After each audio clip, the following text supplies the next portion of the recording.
The sharp smell of disinfectant hit her as soon as she pushed open the pharmacy door, mingling with the heavy scent of sterile air. The weight of her swollen belly and the crutches beneath her arms made every step feel like an eternity. But she had no choice.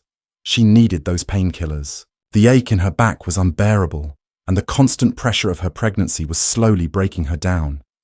She could feel her body pushing against its limits. Her breath came in shallow gasps as she made her way toward the counter. The pharmacy was quiet.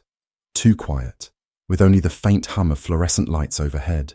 She could hear the soft shuffle of her crutches tapping against the tiled floor, but the silence around her felt like an oppressive weight. She could feel the eyes on her, even before she looked up. A couple of customers at the far end of the aisle, their gazes sharp and uncomfortable, seemed to tighten when she walked past. She ignored them, her focus locked on the counter ahead. The pharmacist, a man in his mid-40s with a crisp white coat, barely acknowledged her as she approached. His eyes flickered to her once, and then slid away, back to the pile of paperwork in front of him. "I need some painkillers," she said, her voice steady but soft, the words feeling like a plea. "For my back, and maybe something for the swelling, if you have it." The man looked up, his gaze cold. His lips tightened. For a moment she thought he hadn't heard her, but then he spoke, his tone clipped. "I can't give you anything without a prescription." She stared at him. "I don't need a prescription. It's just a painkiller. I've been dealing with this for weeks. I'm pregnant. I need some relief." His eyes narrowed slightly, but he didn't offer any further response, just a brief shake of his head. "Without a prescription, I can't help you." Her heart rate quickened, but she held her ground. "I'm sure you can help me. Just a little something to get me through the night. You don't even have to ring it up. Just hand me something, please." He didn't flinch. The moment dragged on in an unbearable silence. His eyes flicked to the clock behind her, almost as if he were waiting for her to leave, as if she wasn't even worthy of his time. "I said no," he repeated, more firmly this time. "You should come back with a prescription." The words hit her like a slap. She felt the heat of anger rise in her chest, then the sting of humiliation. She glanced over her shoulder at the two customers who had been watching, their eyes now lingering on her, judgmental, uncomfortable. Her face burned. She couldn't believe it. She had been a loyal customer here for years, never late on a prescription, never causing trouble. And yet, here she was, humiliated in front of strangers. She tried to force down the wave of emotion threatening to spill over. The crutches under her arms seemed to mock her now, reminding her of her weakness, reminding her of her vulnerability. What had she done to deserve this? She was just a woman in pain, seeking help. Was that too much to ask for? "Are you serious?" Her voice wavered, the crack in it betraying her. She took a step back, a chill running down her spine as she realized the depth of the injustice unfolding before her. Without waiting for a response, she turned to leave, her crutches tapping sharply against the floor. Her mind raced with the cruel weight of the situation. Was it because of the way she looked? Was it because of her race? Or maybe it was simply because she was pregnant, vulnerable and powerless in the eyes of a system that didn't care. But something else was building inside her now, something far darker than the exhaustion or the pain. She refused to leave without answers. She wasn't some faceless nobody. She wasn't someone they could dismiss so easily. As she reached the door, the air felt thick, charged with something she couldn't quite name. She paused, gripping the door handle, the weight of what had just happened settling over her. This wasn't just a bad day at the pharmacy. This was a breaking point. Unseen by the staff, she let out a slow breath. Then, with a quiet resolve, she stepped back into the aisles, knowing full well that she wasn't done here yet. And for the first time, she wasn't sure if she was going to leave this place the same. The harsh chill of the night air hit her face as she stepped back outside, the door of the pharmacy swinging shut behind her with a finality that made her feel more invisible than ever. The cold air felt like a slap against her skin, but it didn't numb the anger that had begun to bubble inside her, making her veins burn. She had been humiliated, denied, dismissed without even the basic decency of respect. She took a few shaky steps, her crutches tapping against the pavement, each step a painful reminder of her condition. But the physical pain was nothing compared to what she felt inside. The crushing weight of being rejected, not just because she needed help, but because of who she was. The realization gnawed at her, deeper and darker than the pain in her back. She didn't belong here, not in this city, not in this place. not in the eyes of the people who walked by without so much as a glance. She paused for a moment, catching her breath, trying to steady herself. She looked around, noticing the faces of the strangers passing by. White faces, pale faces, faces that moved with a coldness that made her feel like a ghost, a shadow among the living. The neighborhood was familiar to her, but it had never felt more alien. The people, the shops, the streets, all of it felt so distant, like a world that wasn't made for her. She had lived here for years, walked these very streets countless times, but tonight it was different. Tonight, she saw the truth in the way people looked at her, the way they avoided eye contact, the way they subtly crossed the street when they saw her approaching. She tightened her grip on the crutches, her fingers aching with the pressure. Her thoughts drifted back to the pharmacy, to the way the pharmacist had looked at her with barely concealed disdain. He hadn't just rejected her because of a prescription. It was more than that. There was something about her, her skin, her accent, the way she carried herself, that had made him so certain that she wasn't worth his time. It was the way his eyes had flicked over her like she was an inconvenience, a problem to be solved by simply making her go away. She could feel the weight of his gaze even now, the same way she had felt it in the stores, in the schools, in every public space she had ever been in. It wasn't just that she was a woman in pain. It was that she was a black woman, pregnant, vulnerable. That made her invisible to them. Or worse, it made her a problem that they didn't know how to deal with. She walked slowly, trying to clear her mind, but the bitterness of the night clung to her like a dark cloud. She couldn't shake it. The unfairness of it all. Being rejected for something as simple as needing pain relief. The way people would treat her, ignore her, as if she didn't matter, as if she was less than human. But she was not invisible, and she was not a problem, not anymore. She reached the corner of the street and stood there for a moment, trying to think. There had to be something she could do. She had to make this right. She had to make them see her, to make them understand that she was worthy of dignity and respect, just like anyone else. The feeling of helplessness was suffocating, but it was quickly replaced by a growing sense of defiance. She wasn't going to just let it slide. She wasn't going to let herself be crushed under the weight of their indifference. "Hey you!" a voice called out from behind her. She froze, her heart racing. She didn't recognize the voice, but the tone was sharp, hostile even. She turned, her eyes landing on a group of young men leaning against a wall a few feet away. They were laughing, their words slurring, their eyes too bright, too eager. The kind of energy that made her feel like she was being sized up, like prey.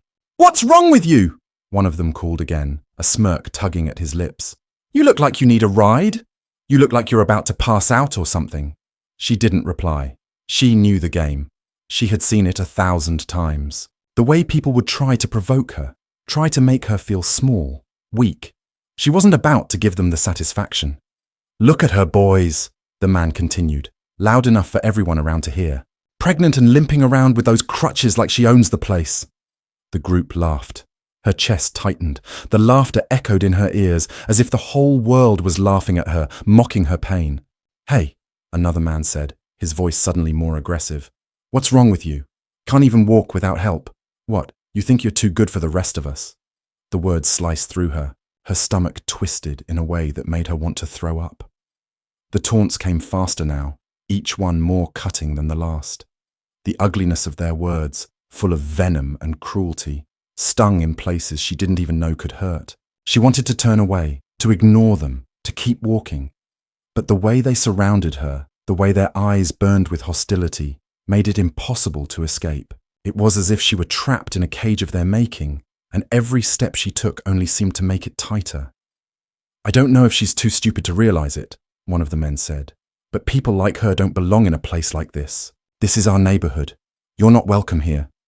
She gripped the crutches tighter, but the movement only made her body ache more. She could feel her hands trembling, the anger rising like a tidal wave. She didn't know if it was the pregnancy or the constant sting of rejection, but something inside her snapped. "Shut up," she finally said, her voice low but steady. They stopped laughing, but they didn't stop sneering. The one who had spoken first stepped closer to her, his presence looming. She could smell the alcohol on his breath, sharp and biting. "What did you say?" he sneered. She met his gaze, not backing down. "I said shut up and leave me alone." His smile faltered for a moment, but then his face twisted into something far darker. "You think you can tell me what to do? You're nothing. Just a pregnant woman with crutches.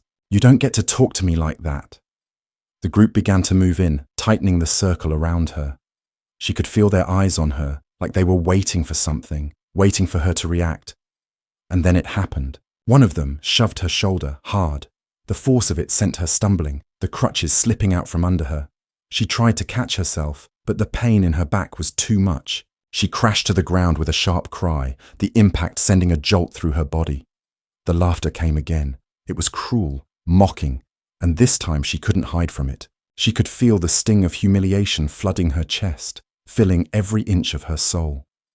For a moment, she just lay there, her crutches scattered a few feet away, her hands trembling on the cold pavement.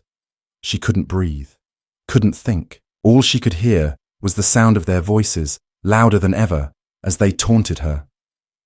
And then, from somewhere deep inside, a quiet voice spoke up. No more. With a strength she didn't know she had, she pushed herself up, forcing her body to stand. Her legs wobbled, her crutches barely within reach, but she refused to let them win. She refused to stay on the ground. The leader of the group took a step back, his eyes flashing with surprise, but he didn't say anything. He wasn't expecting her to fight back. "Get out of my way," she said, her voice shaking but resolute. And for a moment there was silence, but only for a moment. The rest of the group stepped aside, some of them still smirking, others looking away, unsure. She didn't care about them. She wasn't here for them. She grabbed the crutches and turned away from them, feeling every fiber of her being scream in pain. But she didn't stop. She wasn't going to let them see her break. She was done with being invisible, done with being their target. As she walked away, her heart still racing, she knew one thing for sure. She was no longer going to hide. She was going to make them see her. And when they did, they would know the truth. She was stronger than they could ever understand. The night air had grown colder, a sharp bite in the breeze that left her skin prickling with each step. Her body ached, the exhaustion from the encounter with those men still weighing heavily on her mind. But there was no time to rest. She couldn't let herself break now, not after what had just happened. Her crutches felt heavier with every step she took down the empty street. The bruises from falling earlier were starting to swell up, but it was the sting of the insults and the cruel laughter that still burned deep inside her chest. The words they had thrown at her, the way they had circled her like predators, it all haunted her. She kept her head down as she walked, the pavement clicking under her crutches as she tried to move quickly, not allowing herself to linger. Her thoughts kept drifting back to the pharmacy. She had tried to stay calm, tried to tell herself it wasn't personal, but she knew better. She had been dismissed because of who she was, and what made it worse was that it wasn't just the pharmacist. It was everyone around her. The world seemed to look at her and see nothing more than a burden, a pregnant black woman with no place in their world. She wasn't supposed to need help. She wasn't supposed to be visible. The rage simmered inside her, but she kept moving forward. She couldn't let herself get stuck in the pain. Not tonight. She passed a few more shops as she walked through the dimly lit streets, but the area was eerily quiet, save for the occasional sound of a car speeding by. The people she saw on the street didn't glance her way. They were too busy with their own lives, too busy to notice the woman in need of help. A pregnant woman, limping along with crutches. Her, the one who was always overlooked, always invisible to them. The city had never felt so hostile, so uncaring, but as she walked, she could feel something changing within her. There was a fire building inside her that wouldn't be snuffed out by their cruelty.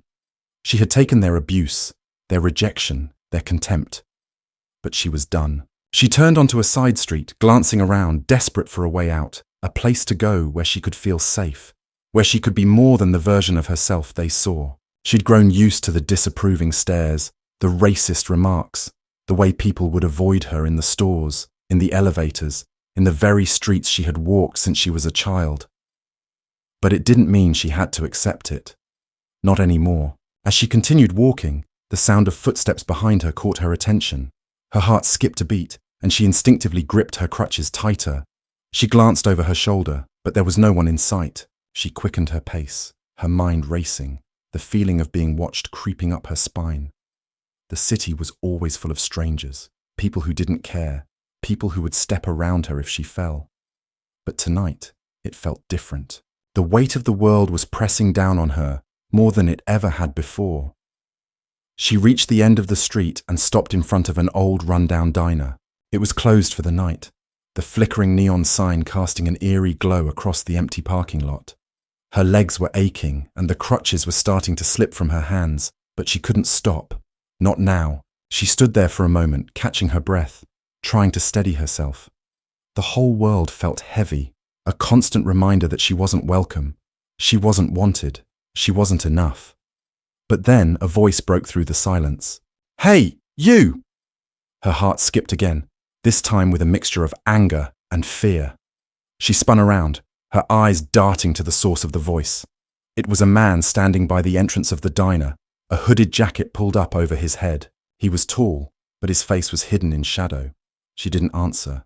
She didn't want to engage. Not tonight, not after everything that had already happened. But the man took a step forward, his voice louder now.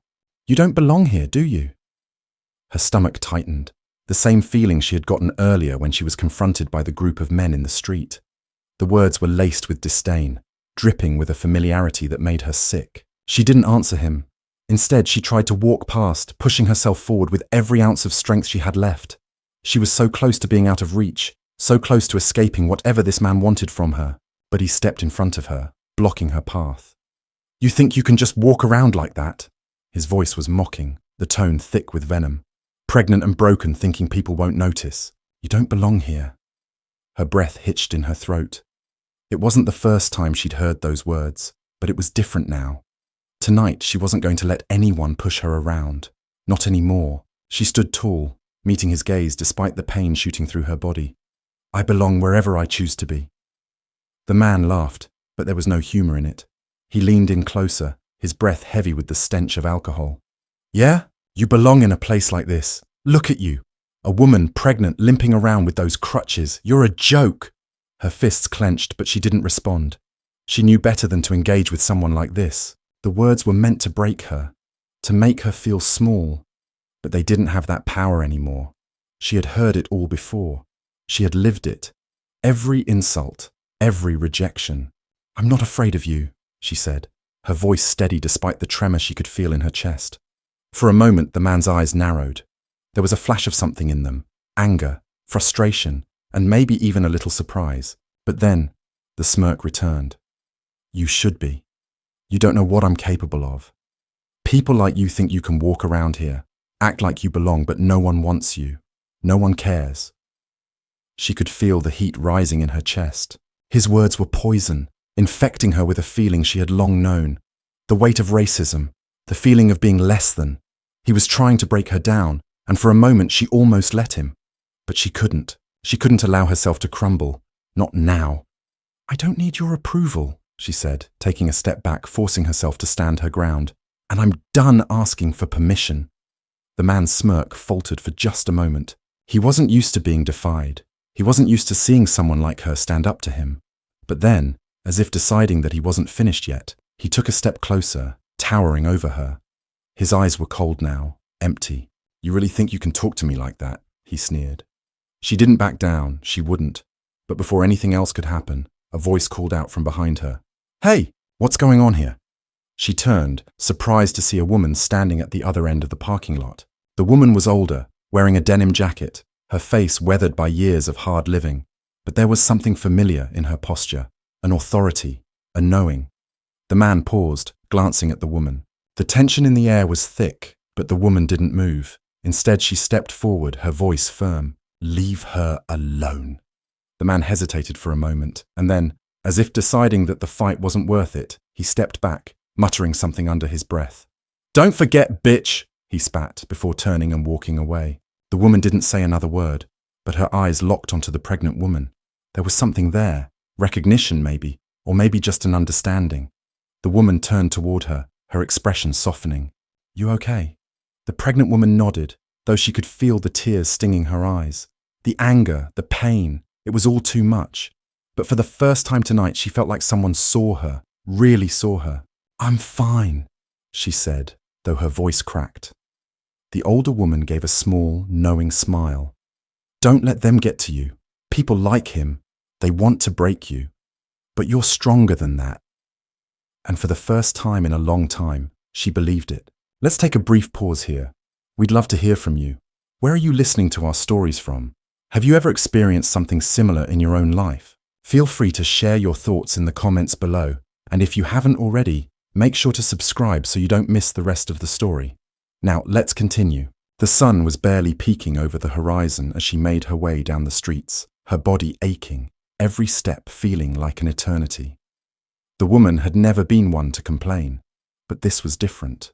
The events of the past few days, the insults, the rejection, and the cruelty she had endured weighed on her in ways she couldn't describe. There were times when the physical pain from her pregnancy and the stress of walking on crutches felt almost insignificant compared to the deeper, gnawing wound that had opened in her chest. The pain of being seen as less than human, as though she were invisible, unworthy of the respect that everyone else seemed to receive without question. But she had learned something in the last few days. Pain could be a catalyst. It could fuel something stronger within. The question was, what was she going to do with it? Her mind kept racing. The night before, when the man had pushed her, humiliated her, she had felt her heart break into pieces.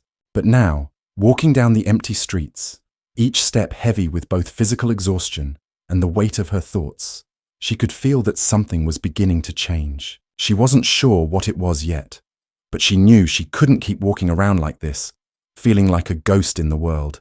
She needed to stop and think. Her crutches clicked against the concrete as she slowed down, eyes scanning her surroundings. The world around her seemed indifferent, distant, even hostile. The city streets were empty now, devoid of the usual bustle. People had already gone to their offices or stores, leaving the streets quiet, save for the sound of distant cars. She'd passed familiar corners, but tonight, everything felt new.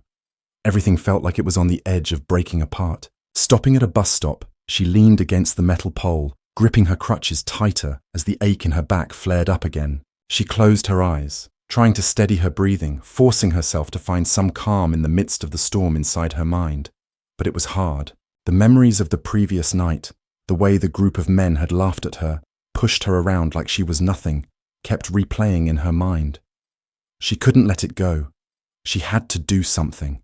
But what could she do? The question gnawed at her. The system was against her.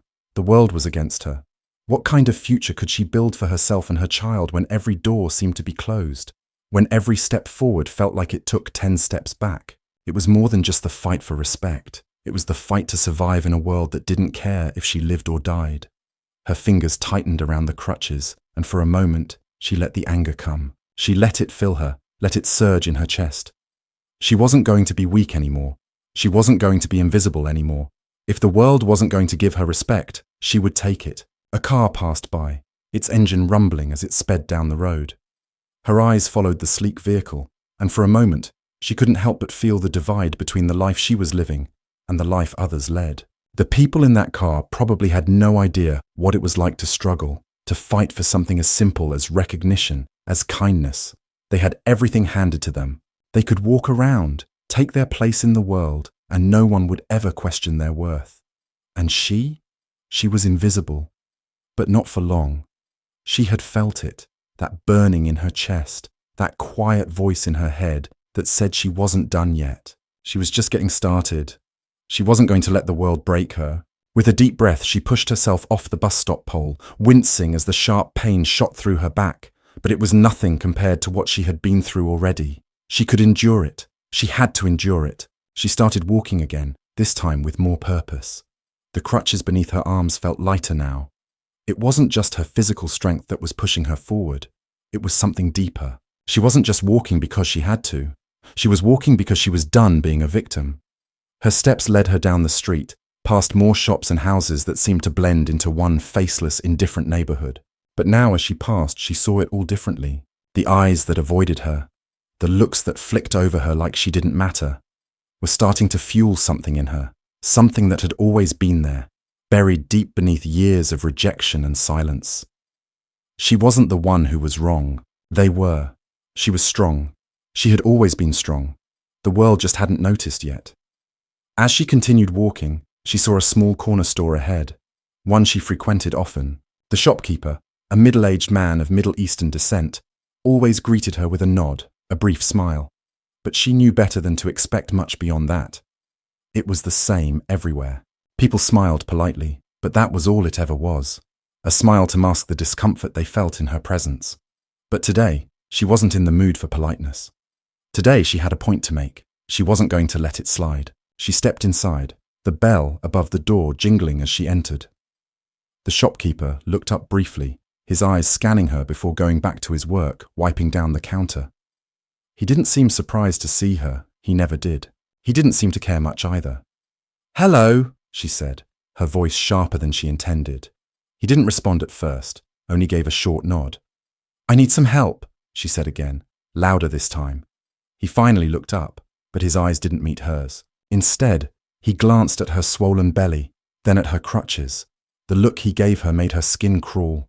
It was the same look, the one she had seen 1,000 times in the past, the one that made her feel like she didn't belong. "What do you need?" he asked in a bored tone, as though she were interrupting his day. Her breath hitched for a moment, but she forced it down. She wasn't going to let him make her feel small. Not anymore. "I need a prescription. Do you have any?" "Something for pain," she said, her voice rising with frustration. "I'm pregnant. I've been in pain for days now."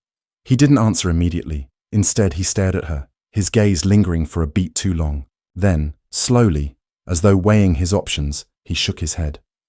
"We don't carry anything like that. You'd need a prescription from a doctor for that." Her heart sank, but she wasn't ready to give up. Not now. Not after everything. "I've had prescriptions before. I just need something to get me through the night," she said, her tone almost pleading. "Please." His face remained unchanged. "I'm sorry. You need a doctor for that. I can't help you." The words hit her harder than she expected. Not because they were new, but because they reminded her of everything she had faced in the past. Every door closed, every hand that refused to be extended. For a moment she stood there, feeling the weight of the world on her shoulders. The anger, the frustration, the overwhelming feeling of being rejected. It felt like it was suffocating her. But then she heard it. That quiet voice inside her again. She wasn't done. She wasn't finished. "Then maybe it's time I started doing things my way," she said, her voice cold now, steely. The shopkeeper raised an eyebrow, clearly surprised by her response. "What do you mean?" She didn't answer, only turned and walked out of the store, the bell ringing behind her. But this time, as she stepped back into the street, it was different. She wasn't walking away defeated. She was walking with a purpose. And for the first time, she felt like she was taking control. She wasn't going to wait for someone else to help her. She wasn't going to beg for mercy. She was going to make them see her. And she was going to make them regret ever thinking she was invisible. The streets felt different now. The usual murmur of the city, the shuffle of pedestrians, and the honk of car horns had grown distant, as though they were part of some world she no longer belonged to. Her crutches clicked with a sharp, rhythmic sound against the sidewalk as she walked. She moved with purpose, her eyes straight ahead, refusing to acknowledge the curious glances and whispers that followed her. She had always been used to the sideways stares, the hushed comments, the way people acted like she wasn't even there. But now it felt different. Now she was invisible in a way that made her feel like a ghost. She had passed the same intersections, the same coffee shops, the same stores for years. But today, it felt like a maze, a place where the world was closing in on her, and every corner turned only revealed more faces that avoided hers. Every pair of eyes that flicked away when they saw her made her heart ache a little more. But she couldn't stop now. She couldn't let herself sink into that pit of despair, no matter how deeply it pulled at her. She had made up her mind, and there was no going back. The night before had burned in her mind, the insults, the mocking laughter, the way she had been shoved to the ground like she was nothing more than an inconvenience. The man at the diner had looked at her with such disdain, like her existence was some kind of stain on the world. It had stung, deeper than she had expected. But now, the sting had hardened into something else, something sharper. She wasn't just angry anymore, she was determined. She hadn't decided what she was going to do yet, but she knew one thing for sure: the world wasn't going to keep treating her this way. She wasn't going to keep letting people walk all over her. dismiss her, as though her very existence was an afterthought. The city around her seemed to pulse with an energy she couldn't shake. Every step she took brought her closer to something, though she wasn't sure exactly what it was. But with each stride, the weight of her body, the crutches beneath her arms, the unbearable ache in her back, all faded into the background, as though they were the least important things about her right now. She was becoming something else, something they weren't ready for. She turned a corner and found herself on a quieter street, one that was usually empty, save for the occasional car passing by. The streetlights cast long shadows across the pavement, stretching like fingers into the dark. It was here that she saw him, the man who had been haunting her thoughts all morning, the one who had pushed her aside the night before, the one who had made her feel less than human. He was standing across the street, leaning against a lamppost with a group of friends, laughing loudly, oblivious to the woman who stood on the opposite sidewalk watching them. Her breath caught in her throat as she recognized him, the same man who had insulted her and belittled her the previous night. His friends surrounded him, some laughing, others hanging back, drinking from cans that they tossed carelessly onto the sidewalk. It was the same scene that had played out 1,000 times before. People like him, laughing at the expense of others, thinking they were better, thinking they were entitled. But today, she wasn't the one who was invisible. She wasn't the one who was going to be shoved aside. Her fingers tightened around her crutches, and for a moment, she stood frozen. The rush of adrenaline coursing through her was both terrifying and exhilarating. Her heart was pounding in her chest, her hands clammy against the smooth wood of the crutches. The years of rejection, the years of silence, the years of being seen as nothing, everything that had built up inside her over the course of her life, over the course of the last few days, rushed to the surface. She was tired of it. She was tired of being ignored, tired of being dismissed, tired of being humiliated. She took a deep breath and stepped forward. Her crutches clicked steadily against the pavement as she made her way across the street, moving toward them with a sense of purpose. She could feel their eyes on her, feel the shift in the air as they turned their heads to look at her, but she didn't flinch. She didn't slow down. The man, the one who had pushed her the night before, looked up just as she was about to pass. His eyes widened in surprise, then narrowed as recognition set in. He took a step toward her, his friends pausing, looking between him and her. "Well, well, look who we have here," the man said with a smirk, his voice dripping with sarcasm. "Thought you'd stay away after last night, huh? What?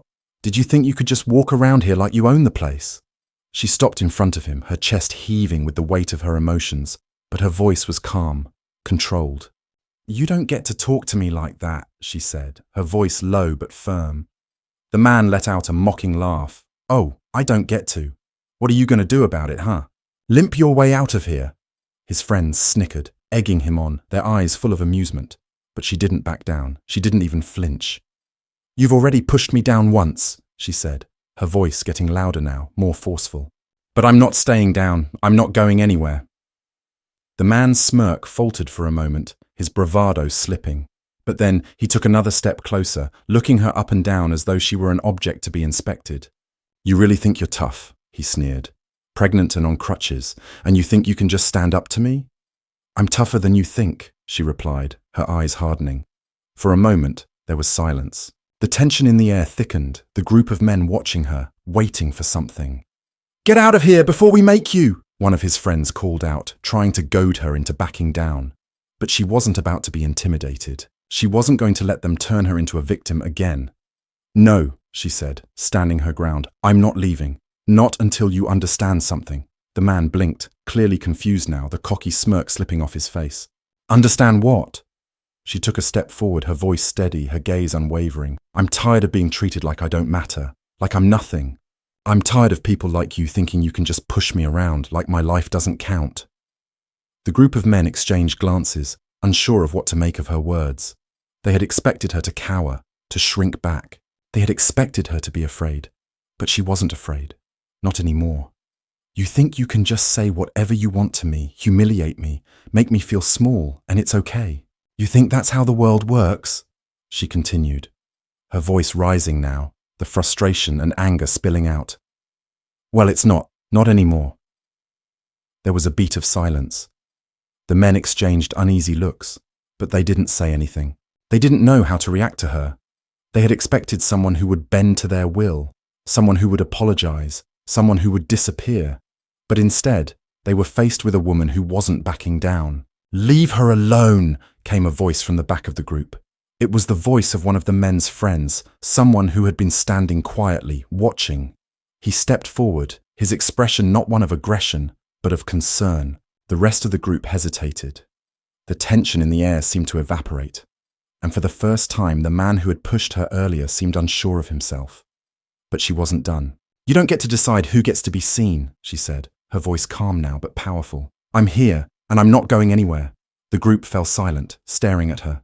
Then slowly, one by one, they began to back away. The man who had been at the front of the group hesitated for a moment, then turned, muttering something under his breath, and walked off.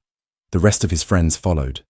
And just like that, the street was quiet again. She stood there for a moment, her heart pounding in her chest, the adrenaline still coursing through her.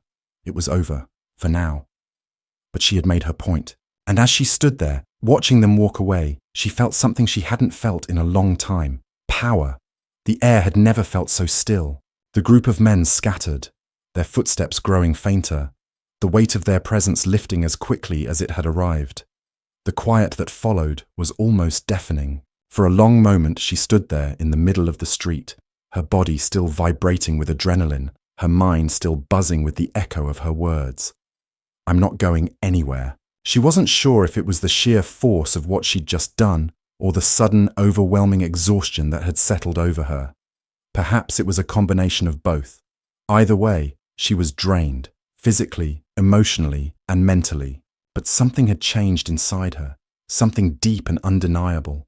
She wasn't the woman she had been yesterday, and she wasn't going to let them, any of them, see her as less than. With a heavy sigh, she pushed herself forward again, her crutches tapping against the sidewalk in a rhythmic, almost mechanical pattern. Every step felt like a reminder of the battle she had just fought. But more than that, it was a reminder of how far she had come. She had stood up to them. For the first time in a long time, she felt as though she could breathe again. The weight of their judgment, the sting of their words, had been crushing her, and now, for the first time, it didn't seem to matter. She turned the corner, the familiar stretch of sidewalk ahead, and let out a breath she hadn't realized she was holding.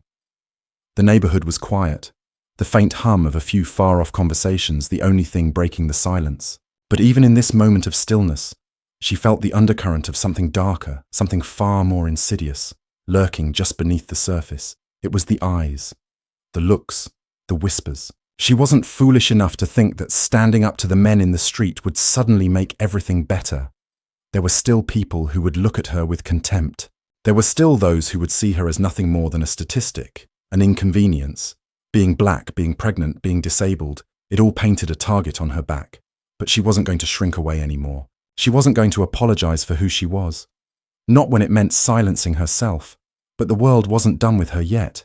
It had a way of pushing back, of making sure people like her knew exactly where they stood. She walked past a row of houses, their well-manicured lawns and pristine facades doing little to calm the gnawing feeling in her stomach. It was as though the world was too clean, too perfect to care about the people who lived on the margins, people like her. And then she saw him. He was leaning against the entrance to a convenience store, a man in a button-down shirt, his arms crossed over his chest. He was staring at her with that same look, the one that had followed her all day, the one that made her skin crawl. She could feel it before she even made eye contact. It was the same look she had seen countless times, the suspicion, the judgment, the quiet disdain. He didn't even say anything at first. He just stood there watching her. She felt it in the pit of her stomach, the way he was sizing her up. She could already hear the things he was thinking, the assumptions he was making. She tried to ignore him, tried to keep walking, but he didn't let her. "Excuse me," he called out, his voice too loud, too sharp in the quiet of the street. She stopped but didn't turn around. She could feel him behind her, his eyes boring into her back. "You can't just walk around here like that," he said, his words dripping with an arrogance she had become all too familiar with. "Don't you know who owns this block?" She clenched her jaw, keeping her head straight. She wasn't going to let him make her feel small again. Not now, not ever. She kept walking. The man didn't take kindly to being ignored. "Hey!" he barked, stepping in front of her. "I'm talking to you. Who do you think you are?" She didn't stop. She didn't slow down. She had dealt with this her entire life. The constant need for validation from people who had no business giving it. The constant judgment, the constant degradation. But she was done. "Excuse me?" she finally said, her voice low and cold. He raised an eyebrow, as though surprised she was speaking back. "I'm talking to you," he repeated. "You really think you can just waltz around here, pregnant and on crutches, like you belong?" His words hit her harder than she expected. It was one thing to hear it from strangers, from people she didn't know, but to hear it from someone who was supposed to be a part of her world, from someone who was supposed to be equal to her, that was different. It stung. "I belong wherever I choose to be," she said, her voice shaking with the weight of everything she had been carrying. The man didn't even flinch. He took another step forward, blocking her way completely now. His smirk was smug, full of the kind of privilege that only came from years of never having to question his place in the world. "You think you're just going to waltz in here and demand respect? No one's going to help you. No one's going to give you anything." She stood there, her hands gripping the crutches so tightly, her knuckles turned white. She could feel her chest tightening, the anger rising in her veins. She had been fighting this battle her whole life, fighting for space, for recognition, for the right to exist without fear, without apology. And now, here she was, yet again, having to defend herself from someone who felt entitled to belittle her. "I don't need your help," she said, her voice trembling with anger. "I don't need anything from you." The man didn't seem to hear her. He was too busy making sure she knew her place, making sure she understood that people like her didn't get to take up space in the world. He stepped even closer, crowding her, as though trying to intimidate her into submission. "You think you're special, don't you?" he sneered. "Pregnant, black, and crutches. You've got some nerve." She felt the sting of his words, but it was nothing compared to what she had been feeling for years. The constant indignity, the constant struggle to be seen as human, the assumption that people like her, people who didn't fit into their narrow, oppressive view of the world, didn't matter. But this time, she wasn't going to let him get away with it. "I don't need your permission to be here," she said firmly. "I don't need anyone's permission, and I don't need to prove myself to you." His eyes flickered for a moment, a flicker of doubt passing through them, but it was fleeting, quickly replaced by an even darker look, one that made her stomach churn. "You're lucky I don't call the cops," he said, his voice low and threatening. "People like you don't belong around here." The words cut through her like a knife, sharp and deliberate. She could feel the weight of them, the way they carried all the hatred and bigotry he had been raised with. But she wasn't going to be intimidated, not this time. "You don't scare me," she said, her voice steady, but the fire inside her burned bright. The man stood there for a long moment, sizing her up, as though deciding whether or not to press further. But she didn't back down. She wasn't going to give him the satisfaction of seeing her retreat.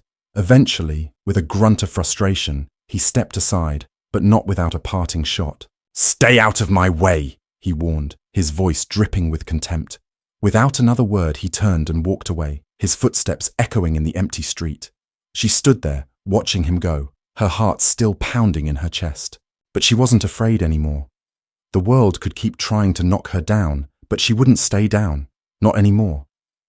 As the night stretched on, she turned and continued down the sidewalk, her crutches clicking steadily with each step. She didn't know where she was headed. All she knew was that she wasn't stopping. The fight was far from over, but now, for the first time, she felt like she was winning. The city buzzed around her as she walked, but it felt distant, muffled. She was no longer part of the flow, no longer just another face in the crowd. The events of the past few days had sharpened something in her, an awareness that stretched deeper than the pain in her body or the exhaustion she could no longer ignore. She had learned that the world could be cruel, that the people in it could be cruel. But more than that, she had learned that she didn't have to stand quietly while they treated her like less than. She could fight back. She could push. She could make them see her. But the path she was walking now was one she hadn't fully understood when she started down it. The confrontation in the street with the man, his sneers, his dismissive gestures, had been the first moment she truly realized the power she could wield. It wasn't just about surviving the insults, surviving the rejection. It wasn't about simply enduring. It was about fighting, about demanding what was hers, respect, space, the right to exist unapologetically. But the weight of it was starting to settle in. As the sun began to dip lower, casting long shadows across the concrete, she felt the pull of the familiar. The place she had been avoiding. The pharmacy. The one place where everything had first unraveled. The place where she had been turned away, rejected in front of everyone, humiliated because she dared to ask for help. That moment, the pharmacist's cold refusal, the way he had looked at her like she was unworthy of the medicine she needed, had triggered something inside her. The rage, the humiliation, the unfairness. It all came rushing back whenever she thought of that moment. She had the power now. She knew it. She had felt it when she stood up to the man in the street, when she refused to back down. But now, the question that loomed large in her mind was this. What was she going to do with that power? What price would she have to pay for it? It was a dangerous thought, but one she couldn't shake. The people who'd made her feel small, made her feel less than, what if they didn't get to go unpunished? What if she made them understand what it meant to dismiss someone like her? Her steps grew slower as she approached the pharmacy. She had walked past it so many times in the past few days, her eyes purposefully averted, her feet moving faster, as though the building itself might infect her with something. Something she couldn't define, but something she feared. Now, though, there was no turning back. She stood outside for a moment, looking at the same glass doors that had once made her feel so small. Her chest tightened. She could feel her heart pounding in her throat. The world outside this building had never felt so hostile. People walked by, oblivious to her, to the storm that was building inside of her. They couldn't see it, the tension, the fire, but it was there, flickering just beneath the surface. She pushed the door open. The chime above the door rang out, but there was no one at the counter this time. The shelves were lined with boxes of medication, neatly arranged, all carefully ordered. But it wasn't the neatly stacked boxes or the sterile scent of the air that filled her mind now. It was the faces. The people who had looked at her with scorn, with disdain. It was the memory of being ignored, dismissed, thrown aside like she didn't matter. She wasn't going to let that happen again. As she stood there, the sound of footsteps reached her ears. The pharmacist, the same man who had refused to help her that day. He came around the corner, his eyes scanning the aisles before landing on her. For a brief moment, he froze. "Can I help you?" he asked, his voice tight, his smile stiff. She didn't answer immediately. Instead, she stared at him, her eyes hardening. He hadn't seen her as a person before. He hadn't seen her struggles or her humanity. To him, she had been nothing more than an inconvenience. But that was going to change. She wasn't going to leave here today without making him see who she was.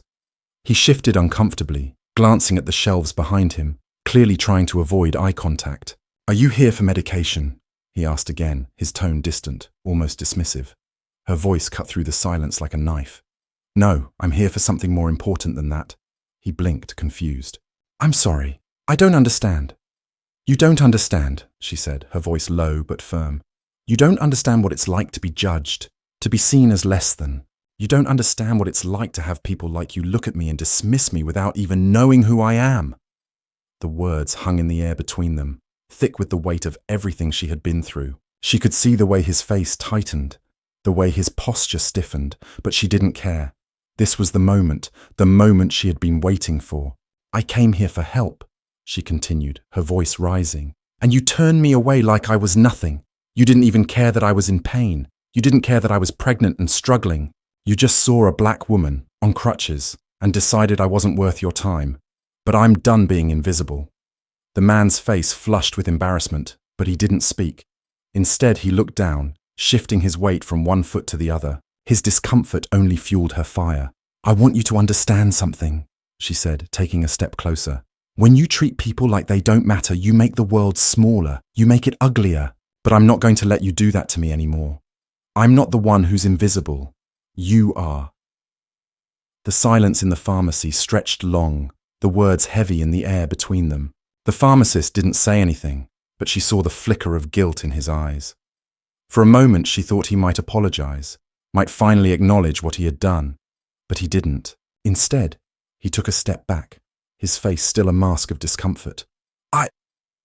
I didn't mean to offend you," he stammered, but it was weak. It wasn't enough.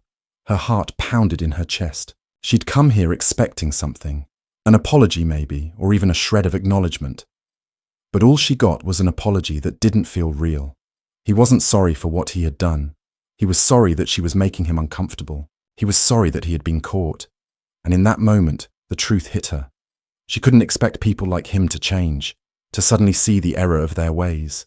People like him were never going to see her as human, as equal, and she was done waiting for their approval. She turned on her heel, walking toward the door, her crutches clicking loudly against the floor. The weight of the moment hung heavy in her chest, but she didn't turn back. She didn't need him to apologize.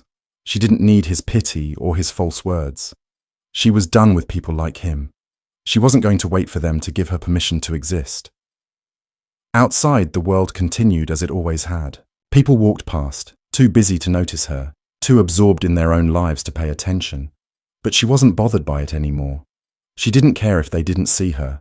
She didn't need their validation. She was done letting them make her feel small. She had learned something in that pharmacy, something that had been buried deep inside her for so long. She was the one who mattered, not them, not their opinions, not their judgment. It was her world, her fight, her power to take. And as she stood there, the sun casting long shadows on the sidewalk, she knew one thing for sure. She was going to take what was hers. The streets felt colder than before, the air thick with the weight of what she had just done. Every step she took felt deliberate, as if the very act of walking was now a statement, a declaration. She had crossed a line. The quiet woman who had once tiptoed through the world, hoping not to be seen, hoping not to be hurt, was gone. In her place was someone more formidable, someone who had found a voice, someone who had decided that she was worth standing up for. But it came at a cost. The conversation with the pharmacist had ended without the apology she had hoped for. Instead, it had solidified something inside her, something darker, something sharper. It wasn't just about her anymore. It wasn't about getting what she needed.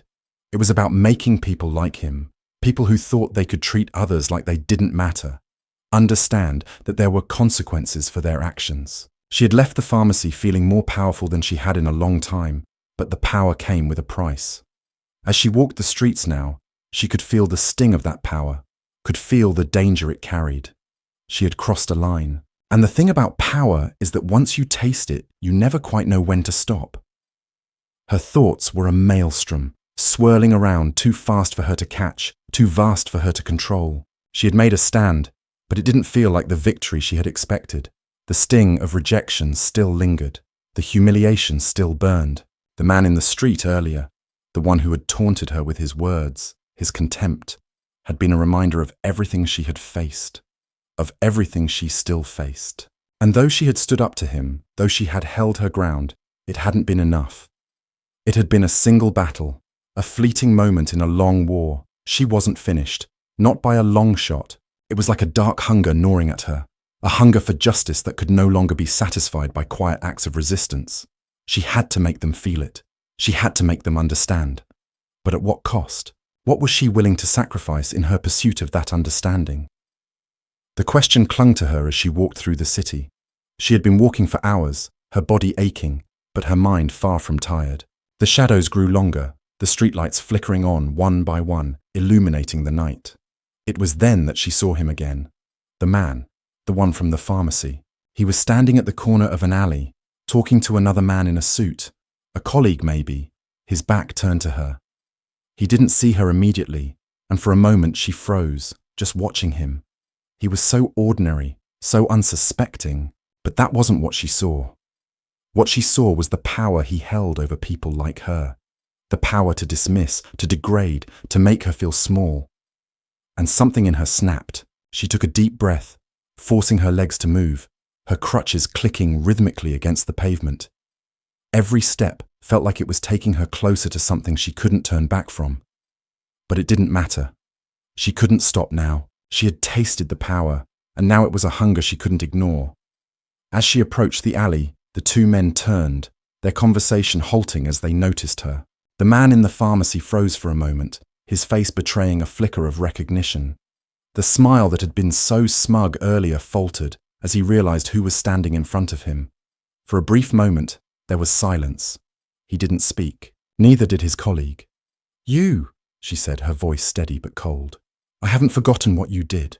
He took a half step back, his face a mixture of discomfort and confusion. His colleague, sensing the shift in the air, looked between them, but didn't say anything. "I told you before," she continued, taking another step forward. "I'm not here for your pity. I'm not here to beg for help. I'm here to make you see who I am, to make you feel what it's like to be discarded, to be treated like you don't matter." The man's eyes darted around, looking for an escape, but there was none. He was cornered. She was standing in front of him now, and there was no way out. The words that had once seemed so easy to say now hung in the air, their weight pressing down on both of them. "I didn't mean to hurt you," he said, his voice weak, his gaze shifting. "It was just, I didn't know—" "Stop," she interrupted. "You didn't know. You didn't care. You saw me as less than. You thought you could dismiss me without a second thought. And you did. But I'm not that woman anymore. I'm not the one you can treat like a joke." The man opened his mouth to speak, but no words came out. He looked like he wanted to back down, to apologize, to make it right. But it was too late for that. She'd waited too long for an apology that would never come, and now she wasn't sure if she wanted it. "I don't want your apology," she said, her voice cutting through the night like a knife. "I want you to understand what you've done." The silence between them grew thick. The man shifted again, his eyes darting to his colleague, who remained silent, watching the exchange with an expression that betrayed his own discomfort. But he didn't intervene. Neither of them did. "What do you want from me?" the man asked, his voice trembling. "I want you to feel what it's like to be me," she said, her words deliberate, heavy with meaning. "I want you to understand what it's like to be judged before you even open your mouth, to be looked at like you're less than, like you don't belong, to be rejected, time and time again, for things you can't control."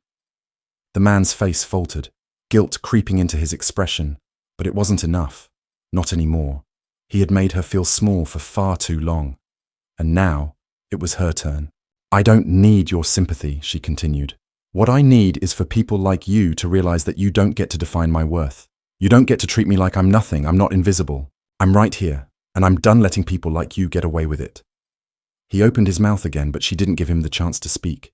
She could see the doubt in his eyes, the recognition of his guilt, but it wasn't enough. He had crossed a line, and now so had she. The question was, what would she do next? A strange sensation washed over her. Was this revenge? Was this what she had been seeking all along? A way to make him feel what she had felt? Or was this something else, something more dangerous? The moment stretched between them like a taut wire, and for a heartbeat she felt the weight of it all, the power she held in her hands, the power to break someone down just as easily as they had broken her. But then a strange stillness settled over her. The hunger for vengeance was there, but so was something else, something softer, something that reminded her of who she used to be. "I don't want to hurt you," she said, her voice softer now, almost a whisper. "I just want you to understand. I want you to see me, to see what you've done. Because this isn't just about me. It's about everyone you've ever looked down on, everyone you've ever treated like they don't matter. You think it's just me? It's not. It's the world." The man's face shifted from guilt to something else, something closer to understanding. He didn't speak, but she saw it there, faint but real. For the first time, he saw her. And in that moment, she realized something. She wasn't just fighting for respect. She was fighting for a future where people didn't have to prove they were worthy of being treated like human beings, where no one had to carry the weight of being judged for things they couldn't change.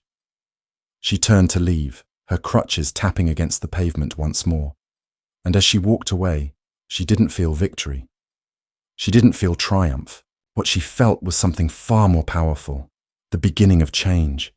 And this time it wasn't just her change, it was the world's. The days after her encounter with the pharmacist and the man in the alley passed in a blur of tension and heavy contemplation. Her every step seemed to carry a weight now, as though she were walking a tightrope between two realities.